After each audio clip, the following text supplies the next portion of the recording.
Hasil rapat perdana Board of Peace atau Dewan Perdamaian menyatakan Indonesia ditunjuk menjadi wakil komandan pasukan stabilisasi internasional atau ISF yang baru dibentuk di Gaza. Kemudian bagaimana Indonesia bisa mengemban tugas ini dan bagaimana perdamaian ini bisa terwujud. Kita akan bahas bersama dengan sejumlah narasumber yang akan bergabung saudara di sambungan daring. Yang sudah bergabung bersama kami ada dosen hubungan internasional Presiden University Teguh Reza Syah. Selamat pagi Pak Teguh. Selamat pagi, salam dari Presiden University. Ya, dan nanti akan bergabung juga saudara Herman Khairon, Sekjen Partai Demokrat. Tapi sebelum ke Kang Hero yang belum bergabung, kita ke Pak Teguh terlebih dahulu. Pak Teguh, seperti apa kemudian respons Anda melihat Indonesia kemudian ditunjuk di posisi yang strategis ini sebagai wakil komandan dari ISF? Saya pikir penunjukan pada perwira tinggi Indonesia itu sangat wajar ya.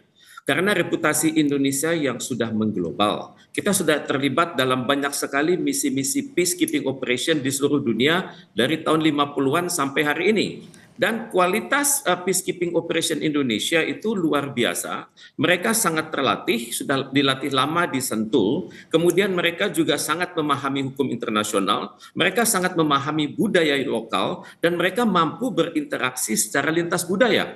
Dan yang uniknya adalah kalau mereka itu didatangkan pada suatu wilayah, itu sudah ditunggu-tunggu oleh masyarakat di situ. Karena masyarakat biasanya sadar bahwa prajurit-prajurit Indonesia itu adalah santun. Santun, kemudian menghargai budaya lokal, dan biasanya kalau terjadi rotasi atas anak-anak kita tersebut, biasanya masyarakat setempat itu menangis karena mereka minta agar didatangkan lagi dari Indonesia. Dan uniknya, kalau terjadi berbagai peristiwa yang melibatkan masyarakat lokal, biasanya mereka minta boleh bantuan pada PBB selama ini ya, tapi khusus di operator di lapangannya orang Indonesia. Karena mereka tahu orang Indonesia itu bersikap adil, orang Indonesia itu bersikap santun dan menghargai masyarakat. Jadi ini adalah hal yang lumrah terjadi. Saya tidak terkejut ketika Donald Trump mengatakan akan meminta atau Indonesia untuk mengirimkan seorang wakil dari ISF, dan Pak Presiden Prabowo Subianto sudah mengatakan saat ini sedang memilih dan selanjutnya akan menunjuk, dan hal ini tidak sulit karena saya perhatikan kaderisasi di TNI itu sudah berjalan berdasarkan prinsip-prinsip meritokrasi. Jadi mereka naik ke atas itu dengan proses berjenjang. Kemudian mereka juga sudah mengikuti pendidikan pelatihan yang sangat bagus di level sekolah staf dan komando, Angkatan Darat, Angkatan Laut, dan Angkatan Udara, dan selanjutnya masuk ke level Sesko TNI. Nanti dari situ akan naik lagi ke level Lemhanas. Dan saya yakin dan percaya bahwa siapapun yang dipilih oleh Presiden nanti untuk menjabat sebagai wakil komandan di Gaza nanti itu akan mampu bertugas dengan baik. Cuman kita hendaknya memahami bahwa International Stabilization Force ini sangat unik ya. Mereka menjalankan fungsi-fungsi tertentu seperti misalnya security and law enforcement. Jadi untuk itu pejabat Indonesia nantinya harus benar-benar memahami bahwa kalau berbicara security dan law enforcement itu akan melibatkan Hamas, itu akan melibatkan pengamanan di perbatasan, kemudian juga akan terlibat dalam pelatihan angkatan kepolisian dari masyarakat yang ada di situ. Kemudian juga aparatur Indonesia nanti akan terlibat juga dalam kegiatan demilitarization. Dalam hal ini mereka akan mengamati bagaimana terjadinya decommissioning. Jadi dalam hal ini adalah identifikasi dari persenjataan, dan juga senjata itu hendaknya diproses sehingga tidak terkesan bahwa Indonesia dan juga kontingen ISF itu berlaku tidak adil. Karena tidak mustahil akan ada juga masyarakat yang memiliki senjata, dan juga tidak mustahil juga ada orang-orang Israel di situ yang memiliki senjata. Kemudian tugas lain dari International Stabilization Force itu adalah humanitarian protection. Jadi untuk itu pimpinan kita nanti di sana dan juga awak dari International Stabilization Force itu harus punya kemampuan mengamati bagaimana jalur-jalur keluar masuk dari Gaza itu dan keluar. Dan juga mereka harus mengamati juga bagaimana secara bertahap pasukan Israel itu meninggalkan lokasi. Jadi ini adalah hal yang tidak mudah, dan saya yakin sebelum anak-anak kita diberangkatkan ke sana mereka sudah tersiapkan untuk itu. Kemudian juga nanti dalam berhubungan dengan pimpinannya konon akan ditunjuk Mayor General Jasper Jeffers dari Amerika Serikat. Akan terjadi masalah baru, semoga bisa diatasi karena Mayor Jenderal Jasper Jeffers ini akan menginduk kepada United Nations Central Command atau CENTCOM, dan selama ini kita belum pernah masuk ke dalam CENTCOM. Nah, jadi untuk itu kita hendaknya menyiapkan suatu transisi bahwa tugas Indonesia adalah sebatas di Gaza dan kita tidak akan terlibat dalam berbagai aksi dari US Central Command di berbagai belahan bumi. Karena itu jangan sampai nanti terkesan Indonesia itu merupakan bagian dari Angkatan Bersenjata Amerika Serikat. Karena kalau kita ketahui United States Central Command itu reputasinya cukup banyak di dunia. Kemudian mereka itu sudah lama berdiri tahun 1983 dengan nama sebelumnya Rapid Deployment Joint Task Force. Kemudian mereka juga terlibat dalam penyelesaian berbagai krisis di Timur Tengah, terutama sekali di Mesir, di Afrika, di Asia Tengah, dan juga di Asia Selatan. Jadi untuk itu kita hendaknya berhati-hati, jangan sampai nanti peran serta kita itu dianggap merupakan perpanjangan dari Angkatan Bersenjata Amerika Serikat. Nah itu dia Pak Teguh yang kita khawatirkan, memang khawatirnya kita jadi perpanjangan tangan dari Amerika Serikat maupun misalnya sekutu dekatnya Israel. Nah kemudian bagaimana kita bisa memastikan peranan kita di pasukan perdamaian ini untuk bisa menjaga security dan juga law enforcement ini, kalau kata Kemlu kan sebelumnya tidak akan masuk ke ranah pertempuran maupun juga pelucutan senjata Hamas. Bagaimana kita bisa memastikan kita tidak terlibat di situ Pak? Disinilah perlunya dan juga pentingnya Indonesia berada di Board of Peace itu sejak dini. Karena dengan kita berada sejak dini, kita bisa membangun kerangka pikir, kerangka job description, kerangka job specification dari stabilization force ini, dan juga terutama sekali bagaimana hubungan antara seorang komandan dan wakil komandan. Dan karena komandannya adalah berpangkat bintang 2, tentunya kita juga harus menunjuk seseorang dengan pangkat bintang 2 tapi juga junior misalnya ya. Kemudian juga kita harus memikirkan secara psikologis, karena kalau kita menunjuk seorang bintang 2 yang lebih senior daripada Mayor General Jasper Jeffers, itu akan ada masalah psikologis. Karena di masa lalu dalam penunjukan seorang pimpinan dari UN Peacekeeping, kita pernah menunjuk seorang jenderal namanya Rais Abin. Tapi ternyata belakangan diketahui begitu jenderal kita bintang 1, ternyata di sana itu pangkatnya sama. Ternyata pimpinannya adalah bintang 2. Jadi agar terjadi efektivitas, maka kita naikkan dulu pangkat dari jenderal tersebut.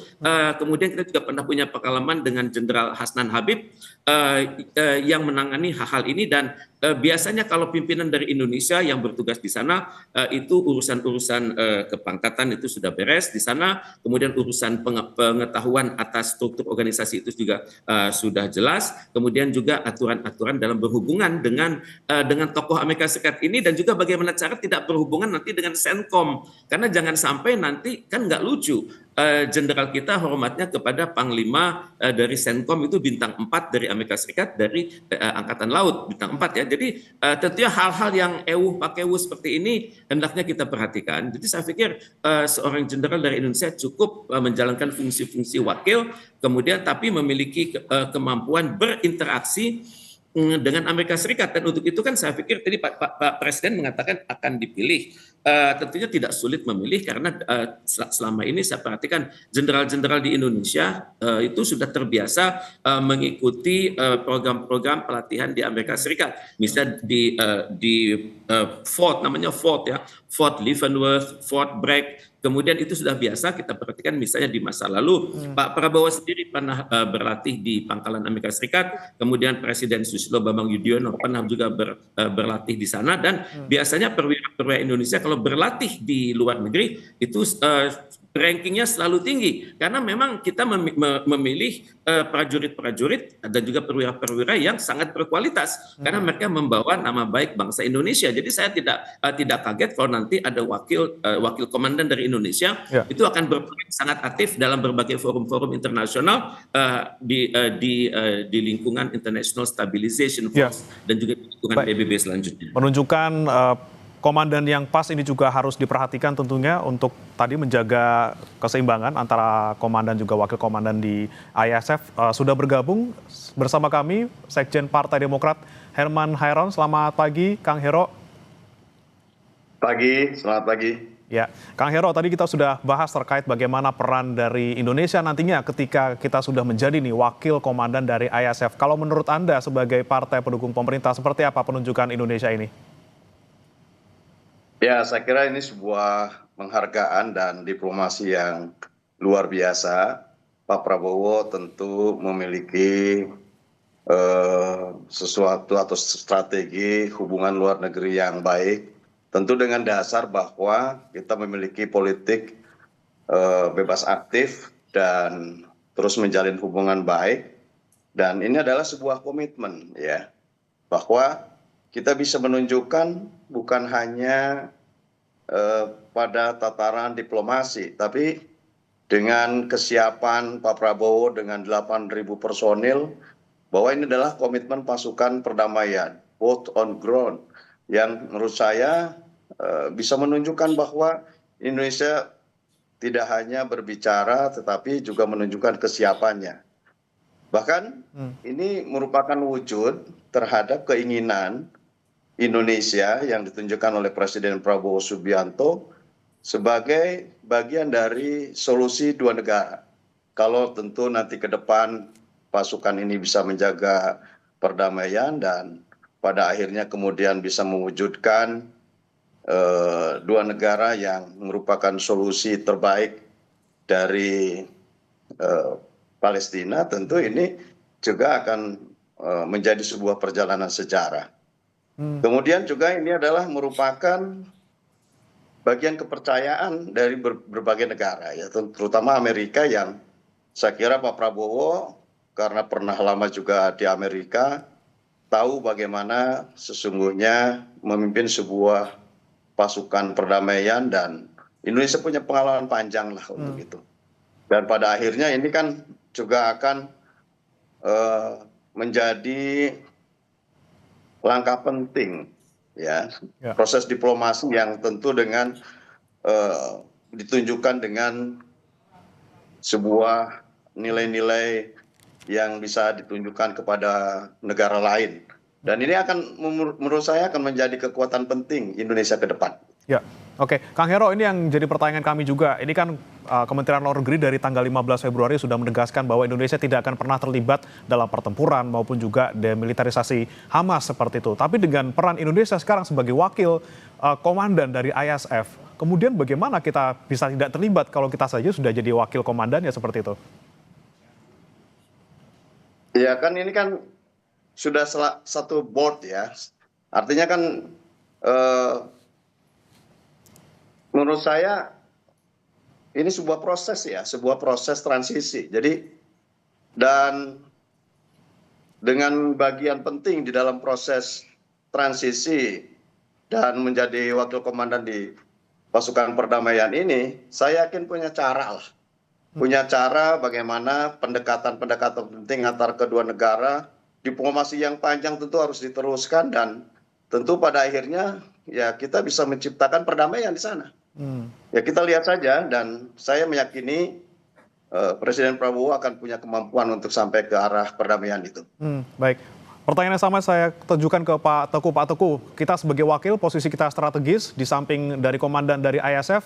Ini kita semakin strategiskah, punya daya tawar yang besarkah juga untuk tidak ikut dalam demilitarisasi, atau justru kita nanti ikut di ikut komandannya seperti itu? Terima kasih. Pandangan dari Bapak Herman Hairon itu sangat jelas itu, karena kita memiliki pengalaman yang sangat banyak di berbagai forum internasional. Banyak sekali misi perdamaian yang sudah kita lakukan di berbagai belahan bumi, dan tentunya kita memiliki data terbaik yang disebut best practices. Dan saya sangat berharap best practices itu dapat dibagikan Indonesia, karena dibandingkan negara-negara lain, ya kita termasuk negara yang paling kaya pengalaman, dan kita termasuk negara yang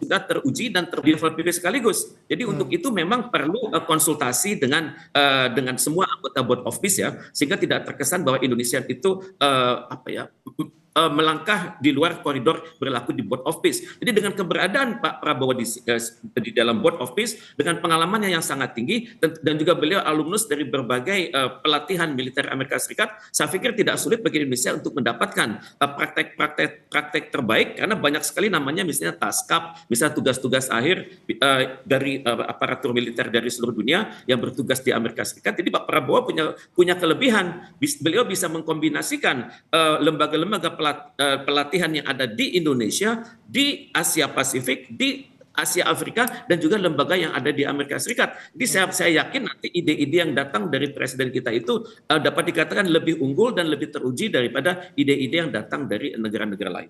Perlukah juga nih Pak Teguh, bagaimana kita bisa membagi tugas yang jelas, batasan yang jelas, koridor yang jelas, di mana pasukan kita ditempatkan, apa saja peran mereka, tentunya untuk menjaga keselamatan pasukan kita juga di sana. Dan untuk itu memang diperlukan informasi yang sangat detail ya.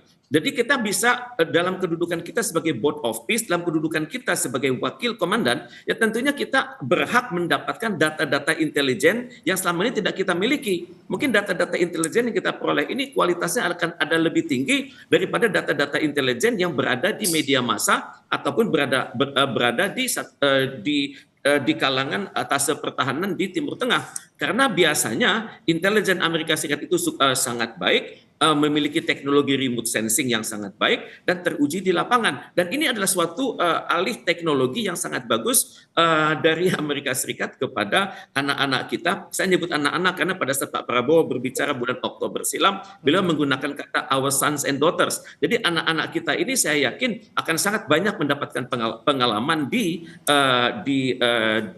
dalam international stabilization forces, dan tentunya hal ini ke depannya akan sangat membantu profesionalisme di kalangan Tentara Nasional Indonesia dalam penugasan mereka di berbagai belahan bumi, dan juga profesionalisme mereka saat menjabat di dalam negeri sendiri.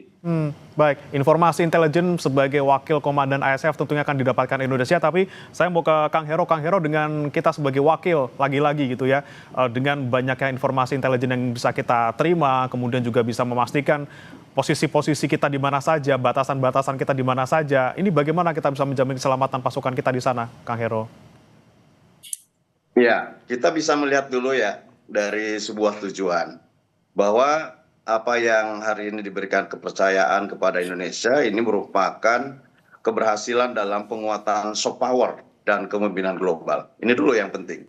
Dan tentu yang kedua, kita lihat dari komitmen Presiden Prabowo bahwa dengan mempersiapkan personil yang profesional dan kemudian memberikan kepercayaan tingkat internasional pada hari ini karena dijadikan sebagai wakil komandan, dan tentu ini merupakan sebuah kepercayaan yang bernilai dan dipandang bahwa Indonesia ya cukup mumpuni dalam posisi menjadi sebuah negara yang mampu untuk menciptakan perdamaian dunia.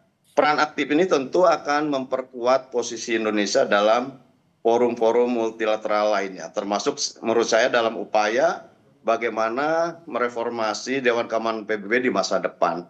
Dan ini merupakan langkah maju lah gitu ya. Dan bagaimana teknisnya nanti tentu berkaitan dengan tingkat keamanan dan lain sebagainya. Ini kan bukan hanya menjadi tanggung jawab Indonesia, tentu ada beberapa negara yang telah bergabung di Board of Peace yang tentu juga di dalamnya ada Amerika Serikat, kemudian ada Israel dan lain-lainnya yang tentu akan membawa hal-hal yang lebih penting kepada meja perdamaian.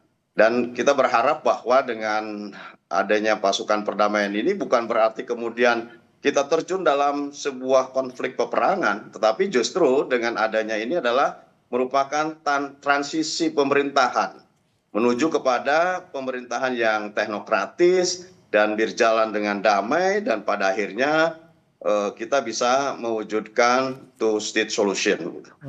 Oke, tadi juga sempat saya bahas bersama dengan Pak Teguh soal siapa kira-kira pemimpin ataupun komandan yang tepat untuk bisa memimpin Indonesia sebagai wakil komandan ISF di Gaza. Kalau menurut Kang Hero nih sebagai partai pendukung pemerintah, ada nggak nama yang diusulkan ataupun misalnya pandangan terkait dengan siapa komandannya?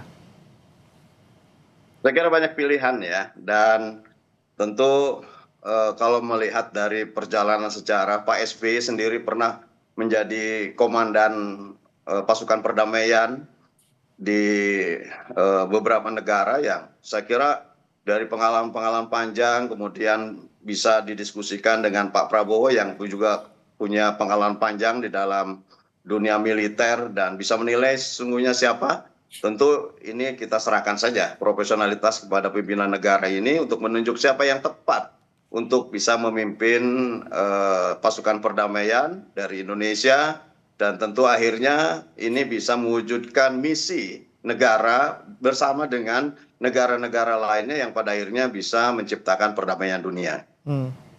Oke, baik. Tentunya selain soal jumlah pasukan yang akan dikirim ke sana, tentunya kita juga bicara soal biaya, tentunya biaya yang kita harus keluarkan untuk bisa mengirimkan pasukan kita ke sana.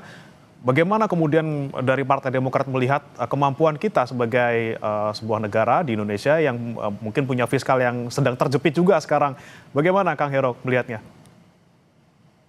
Ya semuanya sudah dalam perhitungan menurut saya. Karena pasti ya bukan kita hanya terjun dalam sebuah komitmen mewujudkan perdamaian dunia dengan mengirimkan pasukan dan berkonsekuensi terhadap biaya. Tapi pada sisi lain menurut saya ada tingkat kepercayaan yang semakin baik terhadap Indonesia dan ini sesungguhnya juga akan menciptakan sebuah opportunity ya dan ini akan berkembang menurut saya kepada diplomasi ekonomi dan lainnya. Tentu ada sesuatu yang ini menjadi bagian penting dalam prestasi bangsa kita juga ini bisa mendatangkan hal lain. Dalam konteks politik dunia kita semakin aktif, semakin bisa menunjukkan kapasitas, profesionalitas, dan bisa berhasil mewujudkan apa yang menjadi keinginan banyak bangsa-bangsa. Saya kira pada sisi lain juga ini juga akan mewujudkan opportunity lain yang juga bisa meningkatkan perekonomian bangsa. Dan kewajiban menciptakan perdamaian dunia kan bukan hanya menjadi kewajiban bangsa kita. Tentu pada akhirnya nanti hal-hal seperti ini akan menjadi pertimbangan dan saya meyakini Presiden Prabowo Subianto sudah mempertimbangkan dengan matang persoalan konsekuensi dan apa yang tentu menjadi resiko terhadap keterlibatan kita di dalam komitmen ini. Oke, baik. Sudah dipertimbangkan pastinya oleh Pak Presiden terkait dengan biaya gitu ya. Kembali saya ke Pak Tuku. Pak Tuku, ini kita Indonesia tidak hanya satu-satunya negara yang mengirimkan pasukan yang sudah berkomitmen dari 5 negara, termasuk Indonesia, ada Maroko, kemudian Kazakhstan, ada Kosovo, ada Albania juga. Ini bagaimana kemudian kita nanti bisa berkolaborasi, bekerja sama dengan tujuan yang sama mungkin. Bagaimana kemudian kita bisa menyatukan ide dan juga gagasan yang sama untuk perdamaian Palestina dan juga untuk solusi dua negara? Memang disinilah peranan hubungan internasional ya. Kita memiliki hubungan baik dengan negara-negara tersebut di level bilateral, misalnya dengan Maroko, dengan Albania, dengan Kosovo, dengan Kazakhstan. Dengan adanya hubungan baik tersebut, maka kita sudah mengerti bagaimana proses perkembangan militer dan kepolisian yang ada di sana. Bahkan kalau nanti misalnya dari Turki juga akan ada timnya, kita juga sudah memiliki hubungan yang baik dengan Turki, apalagi di dalam berbagai forum-forum kerjasama bilateral dan juga MIKTA misalnya. Kemudian juga kita juga sadar bahwa untuk itu diperlukan memang seleksi anak-anak kita yang nanti masuk ke dalam stabilization force itu yang benar-benar siapakah gitu yang sudah bukan hanya terlatih dengan baik tapi juga sudah mengikuti seleksi psikologi sebelum mereka berangkat dan ini juga hal-hal yang juga harus pikirkan. Kemudian juga bagi para operator Indonesia nanti yang levelnya lebih senior tentunya kan mereka sudah harus mengerti sehingga tidak perlu belajar lagi begitu karena pelatihan di Sentul itu sudah sangat bagus. Jadi nanti mereka sudah mengerti bagaimana yang namanya transisi pemerintahan, kemudian bagaimana prosedur bekerja secara damai dan juga mereka sudah siap dari segi profesionalisme, mereka sudah terlatih secara meritokrasi dan juga mereka sudah juga memenuhi kriteria kapabilitas dan akseptabilitas. Jadi ini yang harus kita yakinkan pada diri kita sendiri bahwa anak-anak kita yang berangkat nanti itu sudah siap pakai, sudah siap berinteraksi secara lintas kelembagaan dan juga taat pada hukum internasional dan benar-benar mampu menerapkan nilai-nilai luhur Pancasila di lingkungan yang baru tersebut. Karena lingkungan baru tersebut tidak aman-aman saja, itu kita berhadapan di satu lingkungan di mana masyarakatnya, satu keluarga itu pasti ada beberapa orang yang sudah meninggal. Pasti ada mereka yang menyaksikan bagaimana anak kecil itu meninggal. Mereka sudah melihat juga bagaimana bom itu bekerja. Dan juga harus diperhatikan nanti anak-anak kita yang bertugas di bidang ZENI itu harus berhati-hati sekali. Kalau berurusan dengan puing-puing bangunan, itu barangkali suasana kejiwaannya akan lain. Kemudian juga di bekas-bekas wilayah yang sudah dibom tersebut, tidak mustahil itu masih ada bom yang bekerja. Kemudian juga tidak mustahil masih ada sisa-sisa kimia yang sangat berbahaya. Jadi untuk itu mohon Indonesia benar-benar mempersiapkan tim Indonesia sehingga benar-benar siap datang ke sana dan siap bertugas dan siap untuk berprestasi. Dan untuk itu saya berharap ini merupakan suatu lahan buat diplomasi publik Indonesia di level internasional. Karena belum pernah kejadian kita datang kepada suatu misi yang luar biasa ini dan yang masih banyak dipertanyakan oleh kalangan PBB sekaligus. Dan untuk itu tentunya kita harus benar-benar serius karena kalau kita perhatikan hari ini PBB itu masih mengadakan pertemuan sampai kemarin, mereka masih membahas situasi di Timur Tengah dan mereka juga mengkritisi gejolak yang terjadi di West Bank. Jadi kedepannya saya pikir Board of Peace yang ada Indonesia juga sudah berbicara juga, bukan hanya soal Gaza, tapi juga perkembangan di West Bank yang sangat mengkhawatirkan. Oke, baik. Terakhir saya ke Kang Hero. Kang Hero, tadi sempat disebutkan juga oleh Pak Teguh, bagaimana kita bisa mempersiapkan 8.000 pasukan kita untuk bisa berangkat ke sana dalam keadaan siap, baik secara fisik, psikologis, juga maupun teknis. Masukan Anda untuk pemerintah? Ya. Semoga ini bisa dijalankan misi ini dengan baik ya, dan tentu ada manfaat penting bagi kita bagaimana dengan pengiriman pasukan dengan skala besar ini akan memberikan keuntungan teknis pertahanan bagi nasional kita, dan tentu pengalaman operasional personel TNI akan mendapatkan pengalaman yang sangat berharga karena di sana akan kita dihadapkan dengan pengelolaan zona konflik yang kompleks dan berteknologi, dan tentu pengalaman ini akan menjadikan hubungan baik dengan negara-negara lain dalam meningkatkan akses akuisisi terhadap alutsista yang lebih modern. Ini penting gitu ya, dan pengalaman ini tentu akan menjadi pengalaman berharga, akan tercatat dalam sejarah, dan mudah-mudahan ini adalah jalan terbaik menuju kepada pembentukan solution yang pada akhirnya Indonesia berperan aktif dan pada akhirnya juga akan memberikan kepercayaan dunia Indonesia bagian penting di dalam percaturan dunia internasional. Dan mudah-mudahan ya bisa didukung penuh oleh negara-negara yang saat ini terlibat langsung di dalamnya, dan pada akhirnya pengiriman pasukan perdamaian bukan untuk berperang, tetapi tentu untuk bisa mewujudkan sebuah transisi pemerintahan yang teknokratis dan tentu pada akhirnya bisa menjadi negara yang damai, menciptakan sebuah hubungan baik antar negara, dan pada akhirnya Indonesia bisa mendapatkan manfaat dari semua ini. Itu yang kita harapkan bersama-sama. Indonesia apapun posisinya, apapun jabatannya, dan apapun seberapapun besar perannya, ini adalah konsisten untuk mewujudkan perdamaian di Palestina dan juga mewujudkan solusi dua negara. Terima kasih Pak Teguh Reza Syah, pakar hubungan internasional Presiden University, dan juga Kang Herman Hairon, Sekjen Partai Demokrat, sudah bergabung bersama kami di Sapa Indonesia Pagi. Selamat pagi.